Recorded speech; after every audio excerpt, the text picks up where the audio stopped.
नमस्ते नेपाल ए to Z मार्फत सम्पूर्ण नेपाली आमाबुवा तथा दाजुभाइ दिदीबहिनीहरूलाई हार्दिक नमस्कार भन्न चाहन्छु।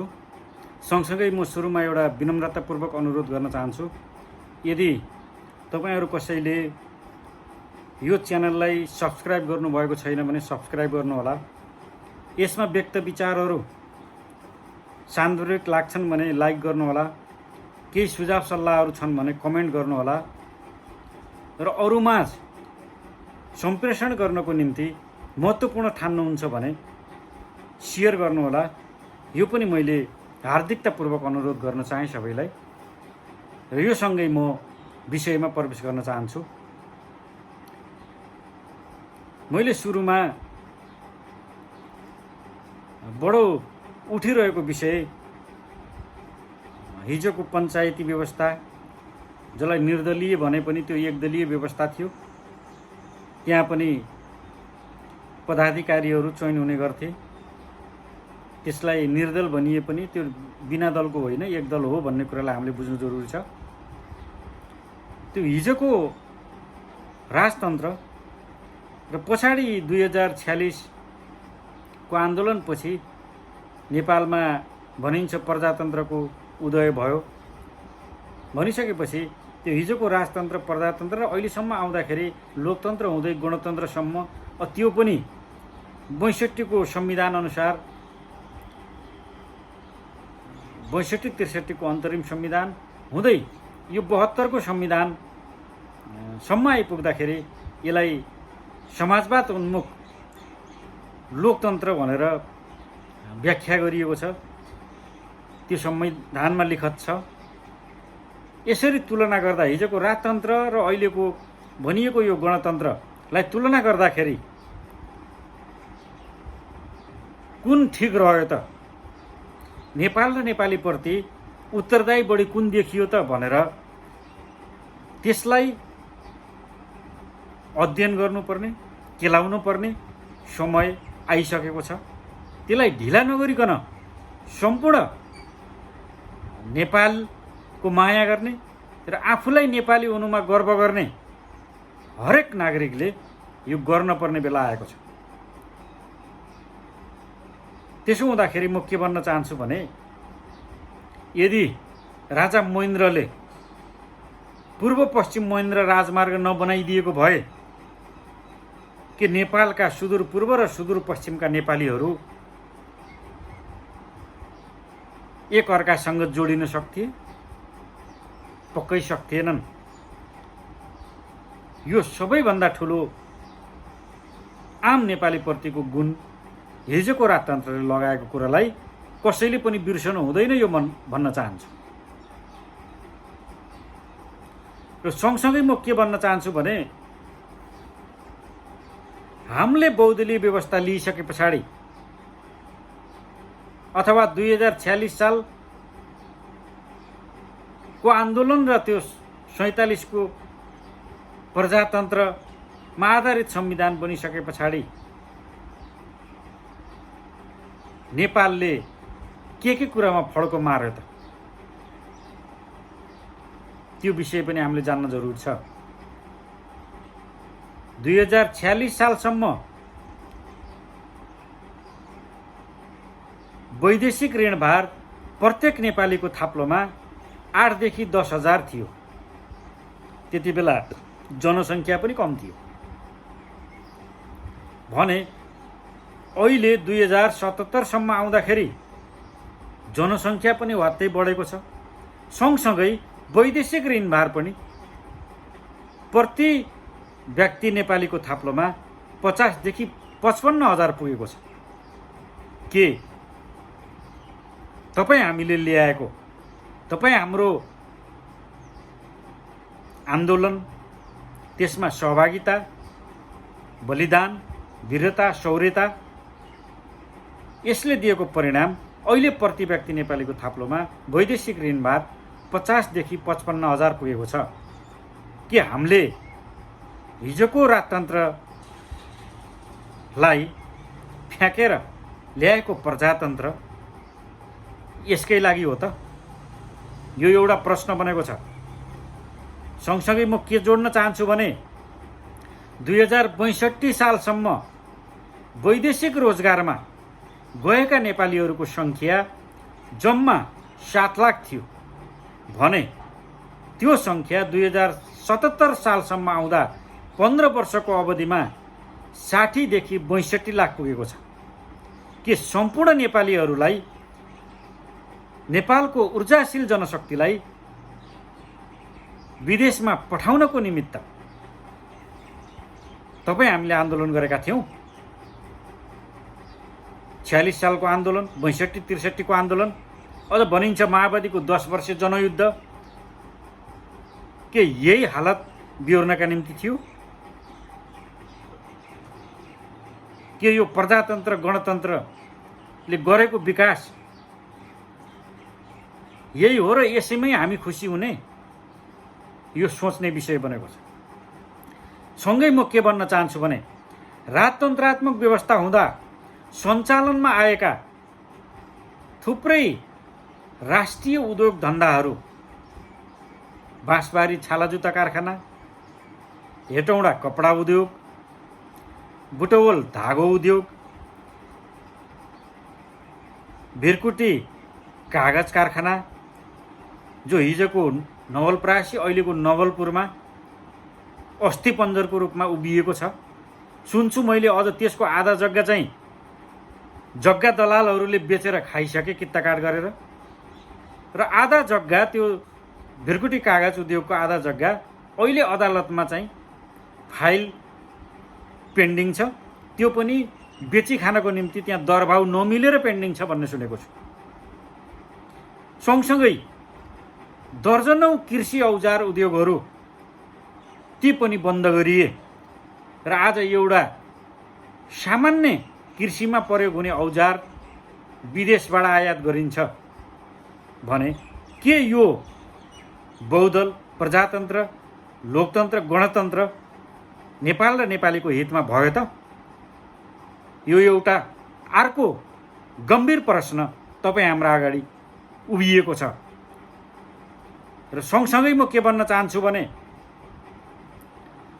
2051 सालसम्म विदेशबाट नेपालमा आयात हुने खाद्य वस्तुको रकम जम्मा 6 अर्ब थियो भने त्यो अहिले बढेर 2077 सालसम्म आउँदाखेरि 1 खर्ब 6 अर्बको खाद्य वस्तु अथवा खाद्यान्न नेपालमा आयात गरिन्छ। जब राजतन्त्र थियो त्यति बेला 40 देखि 43 प्रकारका खाद्य वस्तुहरू, विभिन्न अन्य नेपालका आफ्नै उत्पादनहरू विदेशमा निर्यात गरिन्थ्यो। इरानमा चामल निर्यात गरिन्थ्यो भने अहिले धनिया, खुर्सानी, टमाटर जस्ता चिजहरू विदेशमा निर्भर हुनुपर्ने अवस्था बनाइयो।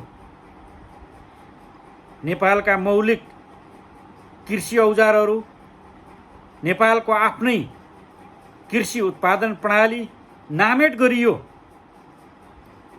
वर्षौंसम्म प्रयोगमा ल्याउन सकिने बिउ बिजनहरू मासिए। हाइब्रिडको नाममा विदेशीहरूका बिउ बिजनहरूलाई नेपालमा भित्र्याएर नेपालको सम्पूर्ण उत्पादन प्रणालीमा विदेशीहरूको साम्राज्य बढेको छ। यो कुरालाई तपाईँ हामीले कहिले सम्झिने? 80% कृषियोग्य जमिन, त्यस प्रकारको भूगोल रहेको नेपाल, मलाई बडो दुःख लाग्छ 3% मात्र कृषियोग्य जमिन भएको इजरायल, जसले त्यहाँ कृषि उपजहरू उत्पादन गरेर विदेशमा निर्यात गर्छ।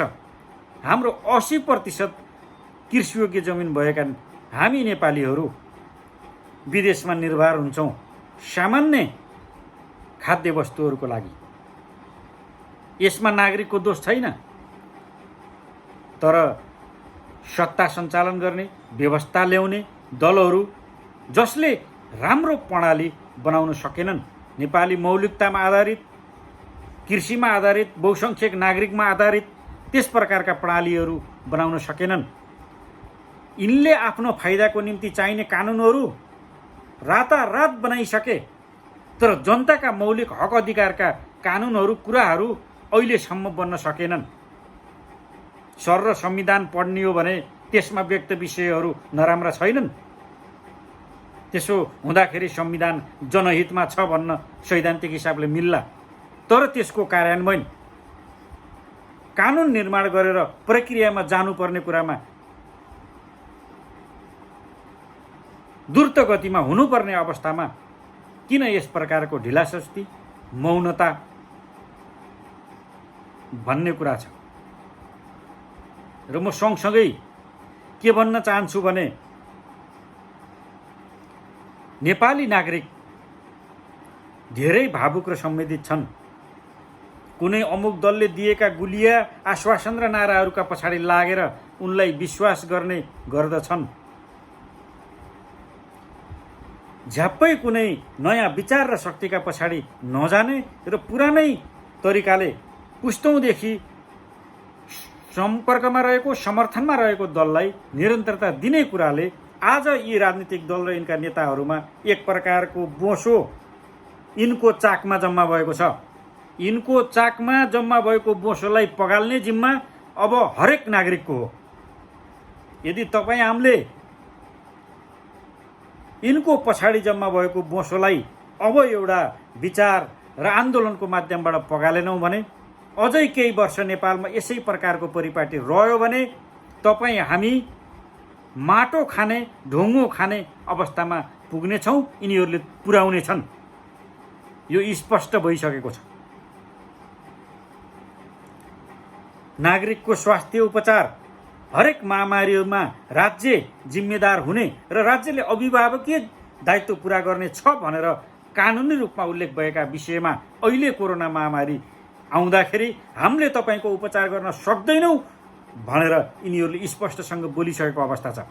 यसो भनिरहँदा अहिले कम्युनिस्टको सरकार छ, अब काङ्ग्रेसले गर्छ भनेर फेरि त्यही काङ्ग्रेस पछाडि फर्किने होइन।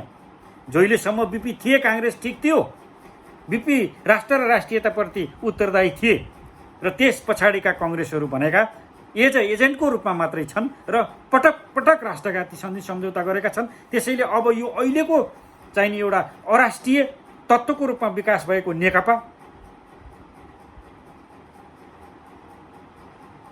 दक्षिण भारतको एजेन्ट, युरोपियन युनियनको एजेन्ट, अमेरिकनको एजेन्टका रूपमा यिनका थुप्रै प्रशस्तै नेता कार्यकर्ताहरू लागिरहेको अवस्थामा अब सबै फेरि कङ्ग्रेसलाई गएर बुटामा भोट हाल्नुपर्छ भनेर मैले त्यो भन्ने अवस्थामा छैन र म भन्दिनँ।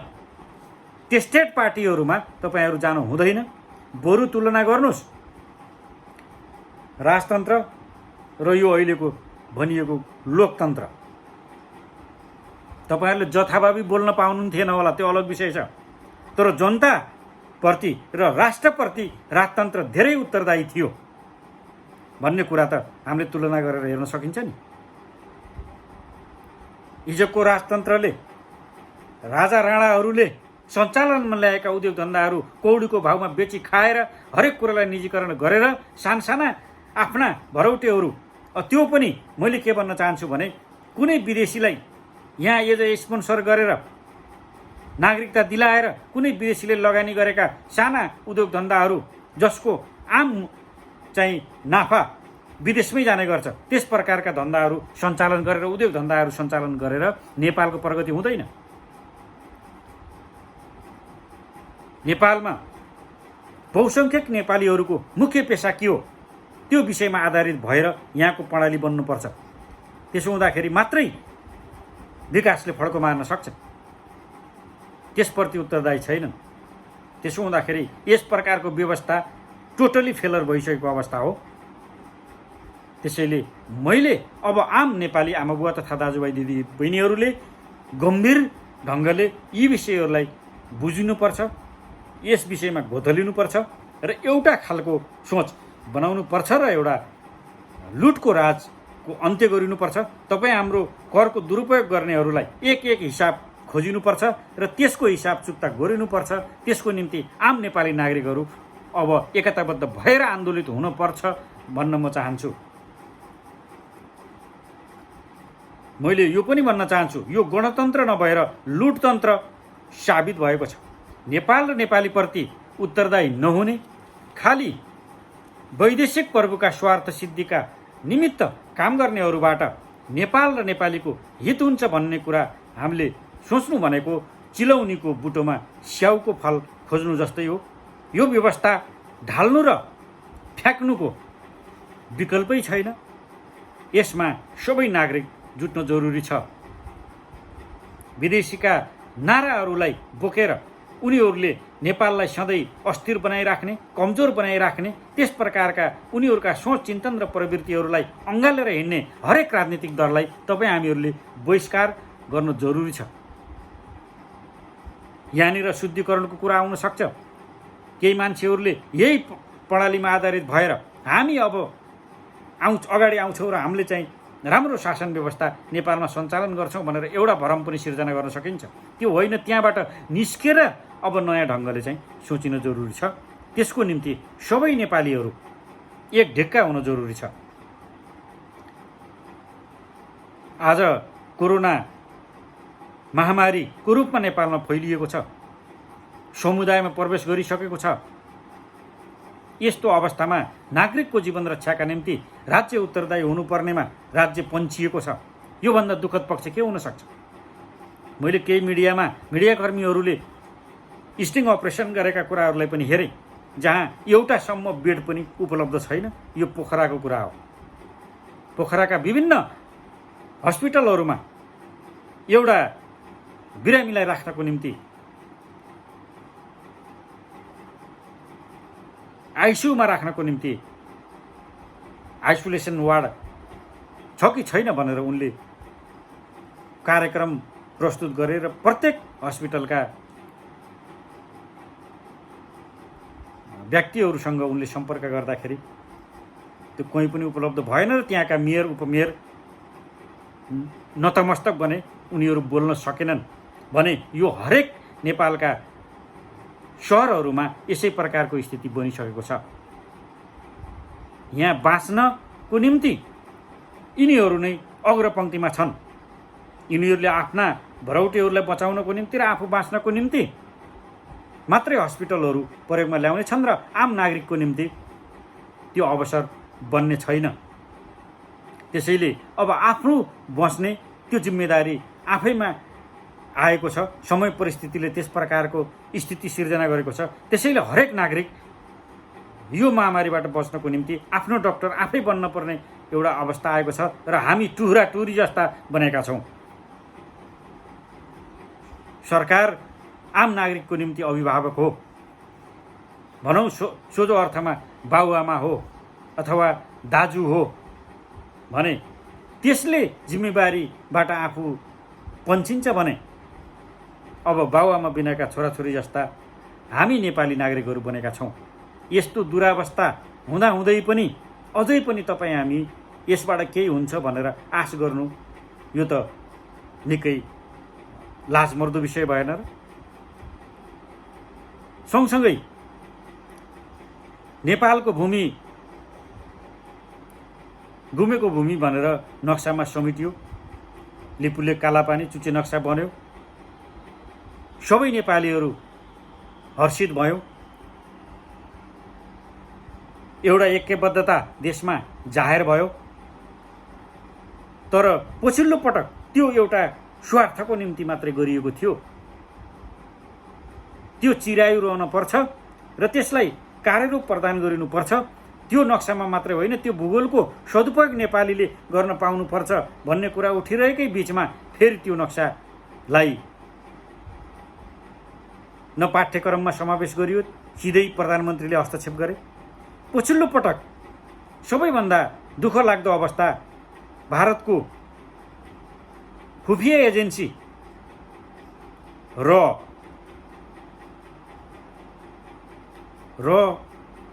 रिसर्च एन्ड एनालाइसिस विङ्सको प्रमुख सामन्त कुमार गोयल रातारात आएर नेपालको वर्तमान प्रधानमन्त्रीलाई भेट्ने काम भयो र अन्य व्यक्तिहरूलाई पनि उनले नेपालमा 15 घण्टासम्म निरन्तर भेटेर फर्किएका छन्। एउटा प्रोटोकललाई समेत ख्याल नगरिकन स्तरीयताका कुराहरूलाई मध्यनजर नराखिकन ती कुराहरू भएर अहिले व्यापक विरोध भइरहेको छ। सामाजिक सञ्जालमा मिडियाहरूमा त्यसको विरोध देखिन्छ। होला गुप्तचर संस्थाका कामहरू गोप्य हुन्छन्, त्यो अलग विषय छ। तर एउटा समकक्षीले भेट्ने कुराहरूमा, प्रोटोकलका कुराहरूमा ख्याल गरिनुपर्छ भन्ने कुरा हो।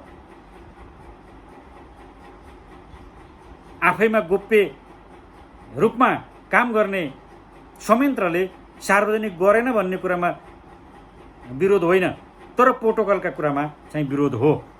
म यो भन्न चाहन्छु। एउटा डिएसपीको हैसियत भएको व्यक्तिले सिधै प्रधानमन्त्रीलाई भेट्ने, एउटा सहसचिवको हैसियत भएको व्यक्तिले नेपालको कार्यकारी प्रमुखलाई सिधै भेट्ने, मध्यरातमा भेट्ने, ती विषयहरूले एउटा शङ्काको बादल नेपाली आकाशमा मडारिएको छ। त्यो मडारिनु स्वाभाविक हो। चासो र चिन्ता देशप्रति हरेक नागरिकले गर्नु स्वाभाविक हो,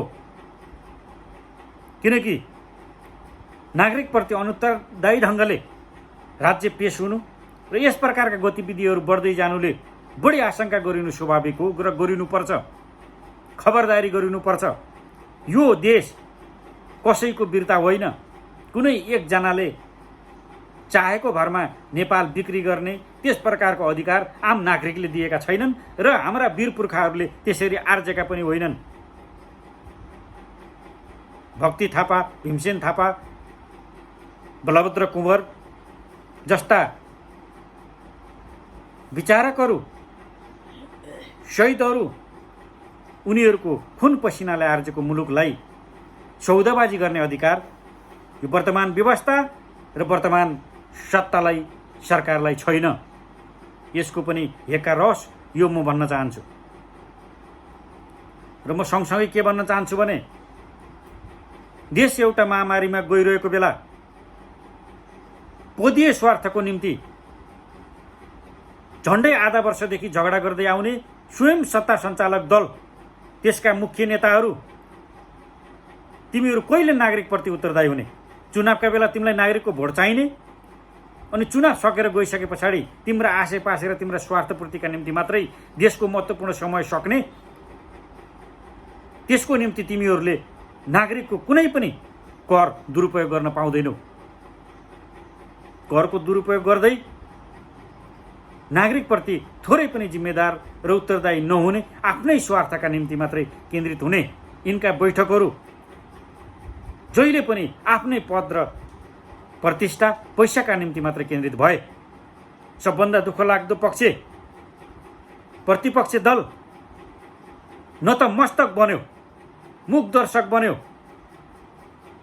जहाँ हरेक सत्ताका गलत काम कारबाहीहरूलाई औलो ठडाउनु पर्ने, आलोचनात्मक समर्थन गर्नुपर्ने ठाउँमा रमिते बनेर बसेको छ। त्यसैले म काङ्ग्रेसलाई पनि धिक्कार्न चाहन्छु। पछिल्लो पटक प्रतिपक्षले जुन ढङ्गले आफूलाई प्रस्तुत गर्नुपर्ने थियो त्यो फिटिकै गरेन। त्यसप्रति मेरो खेद छ, यो भन्न चाहन्छु र हरेक नागरिकले खेद गर्नुपर्छ। त्यसैले यिनी कम्युनिस्ट काङ्ग्रेस अथवा काङ्ग्रेस र हिजोको एमाले माओवादी यी टेस्टेड हुन्। यिनीहरूलाई अझै पनि हामीले समर्थन गर्ने, यिनको सदस्य बनिरहने र यिनकै पछाडि फेरि बुटो र घाम सिया हतौडा खोज्दै भोट हाल्दै हिँड्ने हो भने हामीले खाएको अन्न पानीको पनि अर्थ हुँदैन। त्यसैले त्यसको अर्थ हुने गरिकन आफूलाई प्रयोगमा ल्याउन अत्यन्त आवश्यक छ। अब लगत्तै केही दिनपछि नेपालमा भारतीय सेना प्रमुख रणमाने आउँदैछ। उनले जब नेपालले लिपुलेक र कालापानीलाई आफ्नो नक्सामा समेट्यो, त्यो राजनीतिक नक्सामा, त्यस पछाडि उनले खुलेर विरोध गरेका छन्। त्यस प्रकारका मान्छेलाई सम्मान गरिनु कति राम्रो होला। यहाँनिर परम्पराको कुरो पनि छ। बीचबीचमा परम्पराहरू ब्रेक भएका छन्। उनीहरूले नेपाल र नेपालीप्रति गलत आक्षेप लगाउने, अलिकति पनि स्वतन्त्र राष्ट्र सार्वभौम राष्ट्रको इज्जत नगर्ने, त्यस्तो अवस्थामा अस्वीकार गरिएका उदाहरण पनि छन्। त्यो कुरालाई पनि हेरिनुपर्छ। होइन भने उनले एक प्रकारले मैले हिजो व्यक्त गरेका विषयहरू नेपाल र नेपालीप्रति नमिठा थिए, त्यसको निम्ति म क्षमा प्रार्थी छु भनेर एउटा वक्तव्य निकालुन् र नेपालमा आउन्, त्यसमा विरोध छैन। होइन भने आफूले भनेका व्यक्त गरेका विषयहरूमा उनले आत्मआलोचना नगर्ने र नेपालमा आएर नेपालको मानार्थ सेनापतिको पदवी सम्मान उनले ग्रहण गर्ने र त्यो ग्रहण गराउने दुवैप्रति मेरो खेद छ, यो भन्न चाहन्छु। त्यसैले म अन्तिममा के भन्न चाहन्छु भने यदि वर्तमान राज्य व्यवस्था र यसले प्रयोगमा ल्याउने बजेट विनियोजनको कुरालाई पनि थोरै जोड्न चाहन्छु। नेपालको कुल बजेटको 80 देखि 83% बजेट यिनीहरूको साधारण खर्चमा छुट्याउने गरेका छन्। तलब भत्ताको सेवा सुविधाको निम्ति भने 17 देखि 20% बजेट मात्रै विकास खर्चमा छुट्याउने गरेका छन्। अब यो चाहिँ उल्ट्याउनु पर्छ।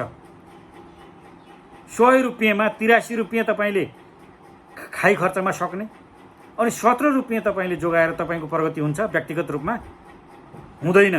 त्यस्तै नेपालको कुल बजेटको 83% यिनको खाइ खर्च, तलब भत्ता र सेवा सुविधामा मोज मस्तीमा छुट्याउने अनि 17% बजेटले यत्रो मुलुकको विकास हुन्छ बताउन सकिन्छ।